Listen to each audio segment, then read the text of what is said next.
Coach Gasisi urukino no rwa mbere mu nkino za playoffs hanyuma mujeje gutsindwa muvyakiriye gute? Bon ntibiryoshe gutsindwa urukino rwa mbere kubera nigo rutanga energy, nigo rutanga isura ya série. Mugabo still ni match ya mbere muri match ntigutegerezwa gukina. Muza yuko hari ahantu twakusheje turahusha amapaniye menshi. Nabo birabakundira baravyinjiza turatsi imipira.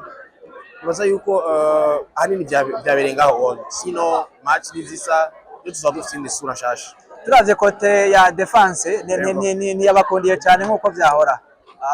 Muvuga kwiki? Oya nibaza yuko ari problem ya communication.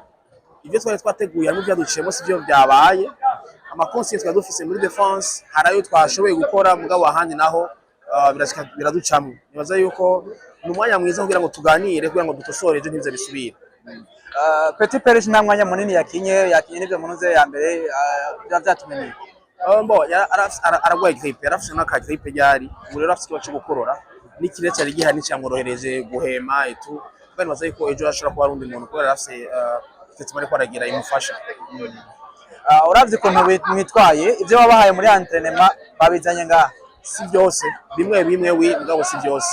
Dufise game plan nziza cyane. Nibaza yuko yari gufata iyo bidukundira. Amashuti twage turahusha. Nibaza yuko isi yerekana yuko ivyo twari twateguye bitakunze. Ubwo nibaza yuko simisi yose bizokoma bimeze gutyaye. Hari amashuti twaronka ari yuguruye ari open ugasanga turahushije. Hari imipira twara dutayaje byase tugata. Donc ejo tuzozana n'isuna nshasha. Aho nta kibazo dufise. Nikihe wijeje abafana canke abakunzi ba Burunani ejo bagaruke kudushigikira. Ejo nibaza yuko tugeza dukore ibindi bishashe papo ibintu mu dukosora ukosa bimwe mu bagiye buraba. Ingufu za Gasisi zigiye kubandanya kwa ko nigene nta cataka. Nta kibazo na kimwe. Je nguma ndi concentré, match ni nyinshi tugikina. Sinota umutwe kuri match ya mbere. Nibaza yuko turashari hafi. Musa ico nibaza nuko umuntu agiye gukosora asubire mu match arabe ibyagenze neza ibyagenze nabi abikosora.